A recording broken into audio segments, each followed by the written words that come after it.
Estamos de volta com Pensamento Jurídico, uma produção da Amages. Participe de nosso programa pelo e-mail pensamento@amages.com.br, pensamento@amages.com.br. Hoje estamos discutindo o primeiro lançamento regional da Frente Parlamentar Mista pelo Aperfeiçoamento da Justiça Brasileira, feito pela MB, Associação dos Magistrados Brasileiros, pelo presidente Nelson Calandra, nosso entrevistado de hoje. Doutor Nelson Calandra, o senhor estava falando um pouco então sobre o ataque aí à liberdade de imprensa, à independência de julgar. Isso é um ataque ao Estado de Direito, ataque à democracia. Eu acho gozado que às vezes as críticas vêm por parte de advogados que nunca advogaram, de pessoas que são grandes professores, mas, como dizia Chico Buarque, seu delegado é bamba na delegacia, mas nunca fez samba, nunca viu Maria. Eu falo de algumas coisas que vêm de crítica pela atuação minha pessoal, como presidente da AMB, quando eu defendo a magistratura. Porque eu não defendo a magistratura de ouvir dizer. Eu defendo os juízes independentes porque um dia eu já fui vítima. Eu fui ator de teatro no tempo do Tuca. Nós éramos considerados subversivos altamente perigosos. Então, hoje em dia que nós vivemos uma democracia, a liberdade de expressão, a liberdade de opinião tem um valor imenso. Aquelas pessoas que, embora viveram naquele período, esqueceram o que aconteceu e querem destruir a imagem do Poder Judiciário, transmitindo a falsa ideia que há juízes que praticam delitos. Esses mínimos, mínimo do mínimo, são 20 em mais de 16 mil, que corresponde a 0,2%, é uma parcela insignificante de pessoas. Essa discussão foi para até no STF, o Supremo Tribunal Federal, com aquela arguição, a ação que a AMB está questionando a resolução 135 do CNJ. Qual deve ser o papel do Conselho Nacional de Justiça nesse caso? Eu acho que o Conselho ele tem uma atividade subsidiária. Quando o tribunal não age, quem fala o contrário é um mentiroso. Sabe por quê? Na verdade, quando nós apresentamos essa DIN, nós estamos pedindo exclusivamente para cumprir a Constituição brasileira. O juiz não tem medo de ser fiscalizado. Nós temos, para ser juiz, nós temos que ter mais do que ficha limpa.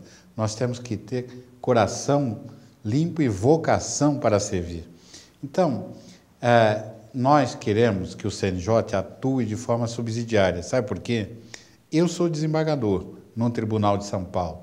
Cada processo disciplinar que eu instauro contra um colega, seja ele desembargador ou juiz, imediatamente é comunicado ao CNJ.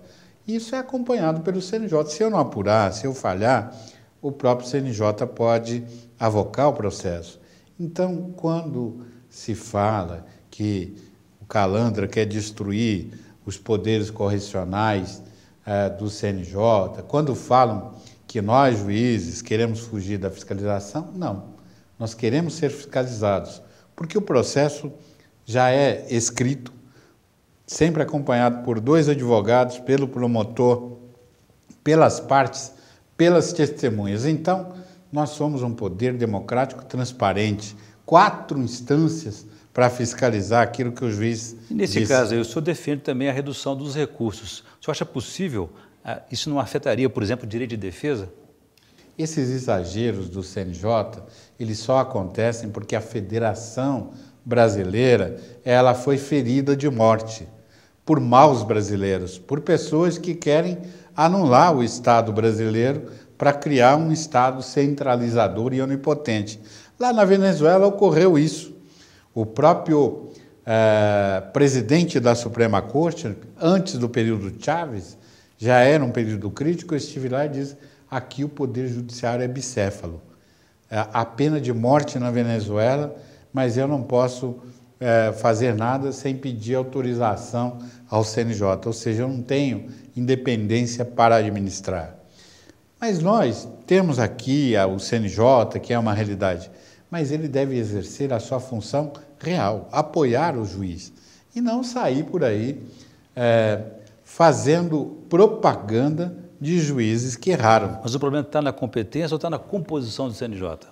Está nos dois. A competência do CNJ, ela é subsidiária, não é originária, e, além de tudo, nós temos que essa questão de extrapolar na Resolução 135 todos os limites possíveis e imagináveis da lei é que levou o MB a reclamar que o CNJ cumpra a Constituição do Brasil, como todos nós juízes somos obrigados a cumprir.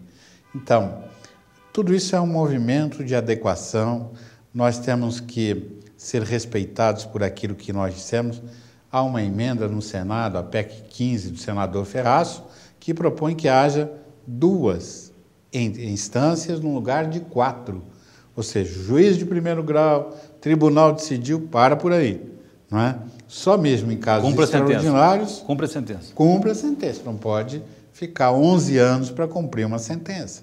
Um advogado ganha uma causa, só o bisneto dele é que vai receber os honorários, porque até lá será questionado, recorrido, debatido. Há processos que passam 60 vezes pelos tribunais, tal é o número de recursos que existe. Então, a frente, nesse caso, ela pode já aprovar um projeto desse sentido? A frente vai botar uma válvula, se Deus quiser, nesses assuntos inflamados, nessa impunidade que existe no processo penal brasileiro, onde Sua Excelência é o réu, não é o juiz, não é o jurado, não é a sociedade, não são os promotores, não. Sua Excelência é o réu. Que experiências, o senhor citou o caso da Patrícia Ciori e outros casos de juízes ameaçados, que experiência podemos tirar disso aí e que proposta o senhor vai levar para frente a aprovar?